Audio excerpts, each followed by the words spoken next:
setelah Jokowi nanti lengser begitu kan, Jokowi ini ingin memegang partai gitu ya. Dan salah satu kita kan juga sudah ngomongnya pengen pensiun, ya kan? Kembali pensiun ke Solo. Sebagai presiden, kan pensiun sebagai presiden. Pensiun sebagai presiden kembali ke Solo, mengendalikan partai dari Solo. Iya, gitu bisa aja. Tapi tidak pensiun sebagai politikus gitu ya. Tapi gue yakin PSI juga. Gimana PSI? Nah, PSI.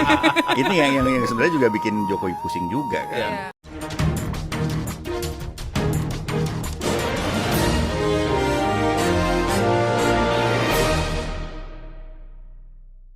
Selamat siang para netizen dimanapun kita berada, salam inspirasi bagi kita semua ya. Tanda-tanda hari ini katanya begitu kan ya. Benarkah seorang Jokowi ya ingin menjadi ketua umum Golkar? Ini dibongkar habis-habisan di bocor alus Tempo di situ begitu kan. Ngeri memang begitu kan ya, dengan nuansa-nuansa politik seperti ini begitu kan. Karena nampaknya kalau memang ini terjadi, wah, dinasti politik akan semakin tinggi di situ begitu. Mungkinkah Airlangga akan diganti? Nah, itu yang menjadi pertanyaan penting bagi kita begitu kan ya. Kalau kita melihat dengan sebuah realitas, ini bocor alus, Lurah sudah antisipasi hak angket ya. Lurah setelah lengser ingin jadi ketua umum ya Partai Golkar. Benarkah seperti itu? Curhatan-curhatan inilah yang kemudian muncul spekulasi begitu kan. Mungkinkah seorang Jokowi akan menjadi ketua umum Golkar? Lantas bagaimana dengan PSI yang kemudian jelas-jelas anaknya di situ, ya? Atau jangan-jangan ya Gibran akan didorong di situ ya masuk ke Golkar yang kemudian akan menjadi ketua umum? Bisa saja terjadi seperti itu. Jadi politik kita itu semakin Pak Jokowi ya mungkin semakin agak melihat potensi-potensi dan peluang-peluang ke depan begitu, bagaimana jadinya nanti begitu kan ya. Karena dari beberapa curhat dari bocor alus di sini sudah jelas begitu kan ya. Apakah ini hanya mengantisipasi hak angket dan sebagainya begitu kan. Karena nyatanya dari bocor alus ini yang didapatkan data-data dan kemudian ya diperoleh data-data informasi begitu kan ya, kayaknya begitu. Ini cukup ngeri begitu kan ya. Dinasti tidak hanya dinasti pemerintah ya, juga dinasti partai bisa saja seperti itu begitu kan. Karena dengan situasi politik seperti ini bukan tidak mungkin. Mari kita baca. Kalau ada memerhatiin ya, suara Golkar melejit dari ya pada urutan 2 ya. Terus kemudian cuma selisih 2% dari PDP, ngurus suara Nasdem dan Gerindra. Bahkan ada apakah ini? Ternyata ada cerita di balik melejitnya Golkar dan partai, dan pastinya bukan karena jualan ketua umumnya. Ya, sudah jelas mereka. Artinya apa? Artinya ada nuansa politik yang dimainkan di dalamnya, katanya ya, kalau saya simpulkan begitu kan. Partai Golkar tidak hanya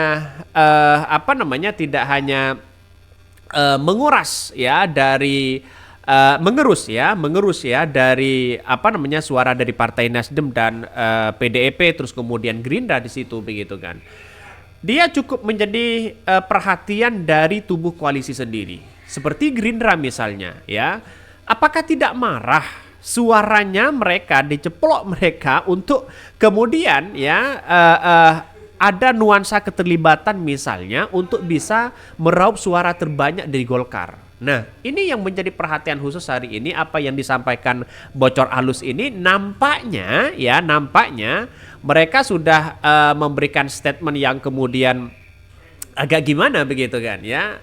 Cukup menjadi perhatian sih sebenarnya, tapi data-data yang diperoleh oleh government katanya bahkan seorang kalau nggak salah sih sebenarnya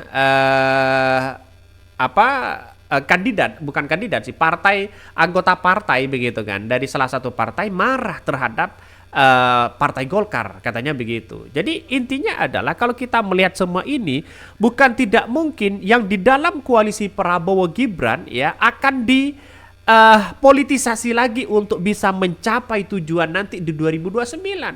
Sekarang kalau saya amati ya, tidak begitu menghiraukan apa yang kemudian Gibran menjadi wakil, Prabowo menang dan sebagainya. Tapi yang terpenting adalah bagaimana Gibran ini dipersiapkan untuk ajang selanjutnya. Kira-kira seperti itu poinnya begitu kan.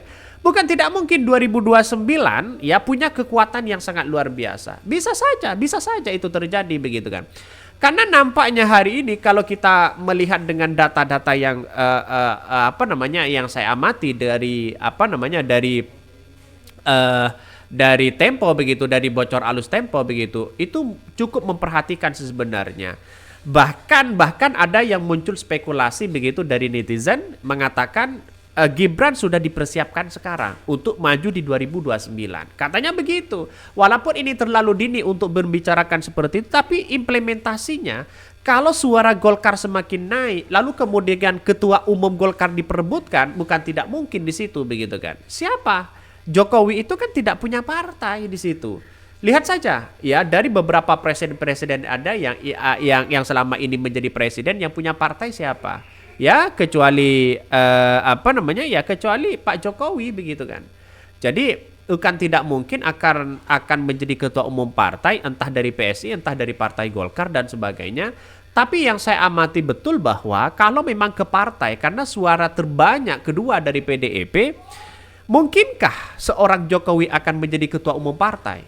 Saya kira mungkin aja karena ini adalah politik begitu kan. Dengan dimasukkan Gibran masuk di dalam Golkar di situ bukan tidak mungkin. Tapi kan setidaknya Partai Golkar punya ADART di situ begitu. Pak Jokowi kan belum masuk Golkar ya, belum menjadi anggota Golkar, tiba-tiba menjadi ketua umum Golkar.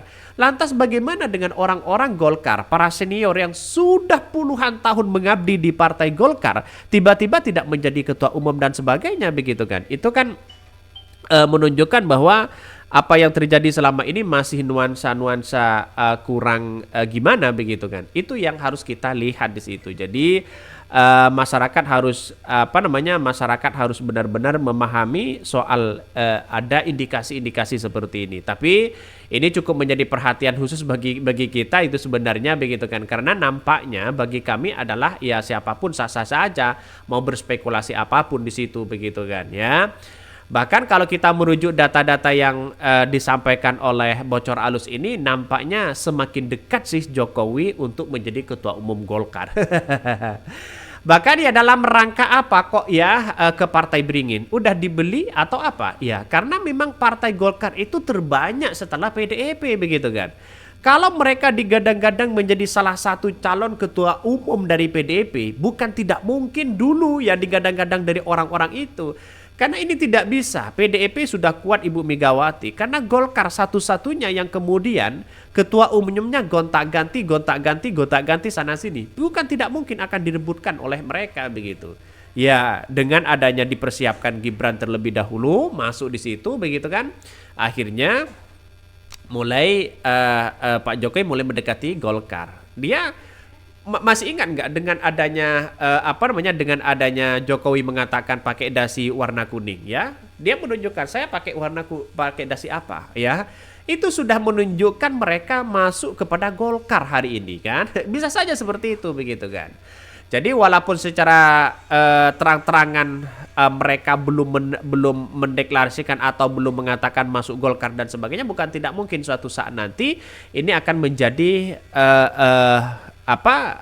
di tubuh koalisi dari Prabowo Gibran, bukan tidak mungkin akan ada indikasi-indikasi yang ada selama ini begitu kan. Ya bukan tidak mungkin. Ya hati-hati di situ mestinya begitu kan.